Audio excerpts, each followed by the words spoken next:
In the shadow of the Atlantic, where wooden ships crested waves like restless ghosts, the year 1751 unfolded across the sprawling patchwork of British North America.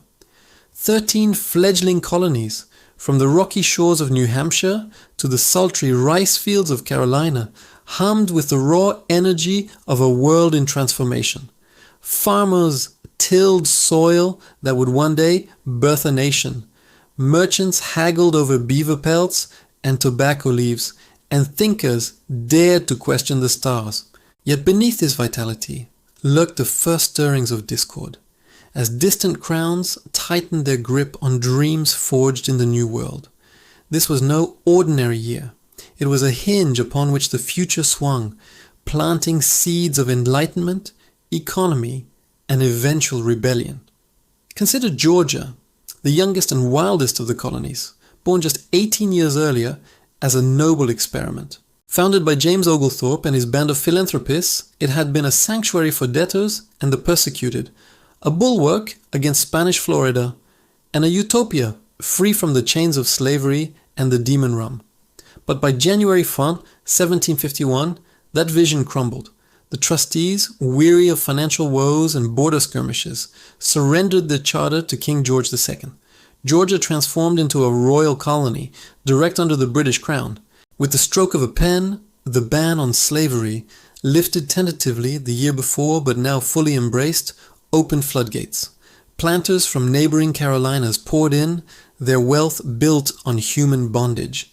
Rice and indigo plantations sprouted like weeds, swelling Georgia's population from a sparse 5,000 to over 20,000 by decade's end. This shift mirrored the southern colony's grim reliance on enslaved labor, drawing in some 800 Africans that year alone. Prosperity bloomed, but at a cost. The idealistic outpost hardened into a cog in Britain's imperial machine, foreshadowing the moral reckonings that would fracture the continent. Far to the north, in the bustling streets of Philadelphia, a different kind of revolution stirred, not with muskets, but with minds and medicine. Benjamin Franklin, the self-taught printer turned polymath, stood at the forefront of an American awakening. On May 11th, he joined forces with physician Thomas Bond to lay the cornerstone of Pennsylvania Hospital, the first institution of its kind in the colonies.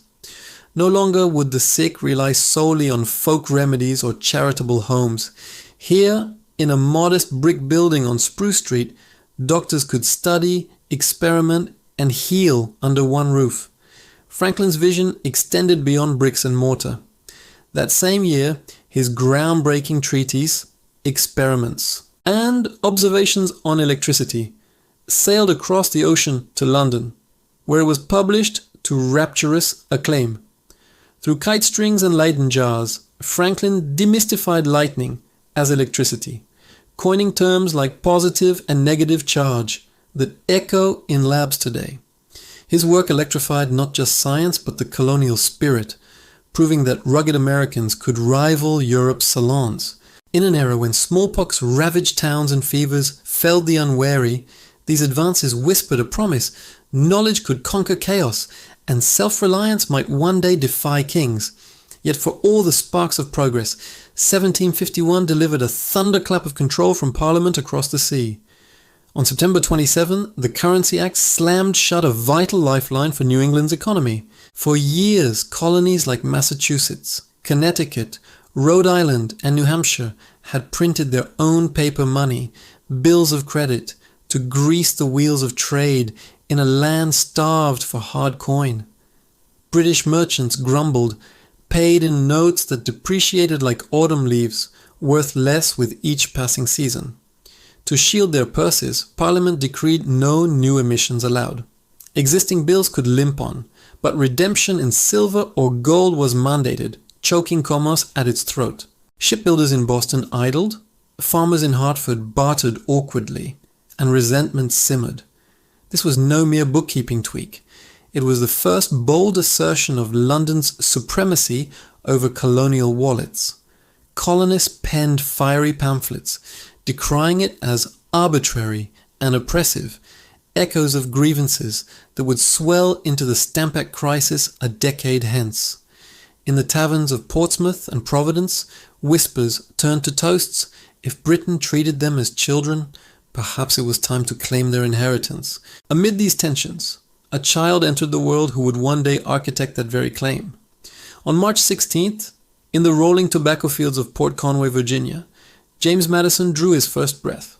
Born to a wealthy planter family, his father owned hundreds of acres and dozens of enslaved people.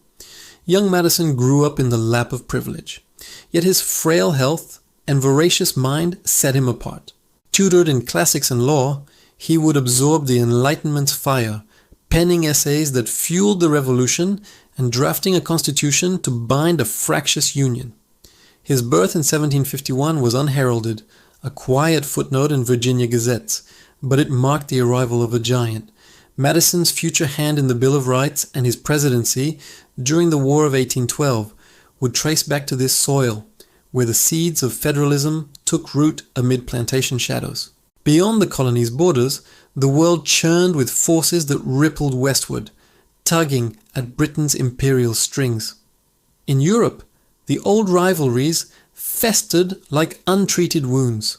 France and Spain eyed the Ohio Valley's rich furs and farmlands, their forts inching closer to colonial frontiers. British traders, undeterred, pushed into the Pays d'Ono, clashing with native allies of the French. These skirmishes were mere preludes to the cataclysm of 1754, when George Washington's blunder at Fort Necessity would ignite the French and Indian War. Meanwhile, in the Ottoman heartlands, an inferno raged on July 31st, when flames devoured Constantinople, razing 10,000 homes and claiming 2,000 lives. The Great Fire exposed the empire's frailties, disrupting spice routes and silk trades that funneled wealth to London's docks, and thus to colonial ports. Even the calendar itself bent to reform. Under the 1750 Act, Britain and its realms prepared to shed the Julian system's errors, slashing 11 days from 1752 and rendering 1751 a curiously abbreviated year of just 282 days. Such cosmic adjustments reminded colonists of their tethered fate. Time itself marched to Westminster's drum. Cultural currents flowed too, carrying Enlightenment breezes across the ocean. In London, the first volume of Diderot's Encyclopédie hit shelves, a tome of reason and rebellion disguised as scholarship, smuggled into Philadelphia libraries where Franklin pored over its pages. Thomas Gray's Elegy, written in a country churchyard, published in February, mourned the humble graves of the overlooked, its verses resonating in rural meeting houses from Connecticut to the Carolinas. It urged reflection on forgotten lives, farmers, artisans, the very backbone of colonial toil. Lighter amusements bridged old and new. On February 25th, New Yorkers gawked at the first performing monkey exhibited in America, a Capuchin named Jacko, who juggled and mimicked for pennies, hinting at the colony's growing taste for spectacle amid Puritan restraint. As autumn leaves turned in 1751, the colonies stood at a crossroads.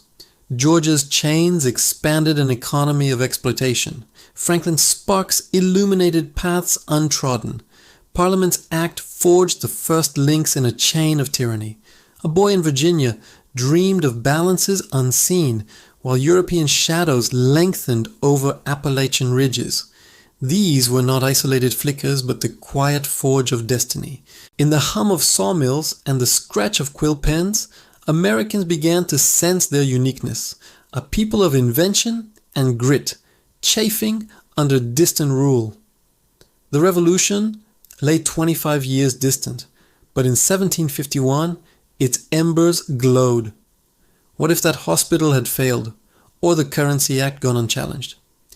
History pivots on such moments, reminding us that nations are built not just in battle, but in the daily defiance of ordinary souls.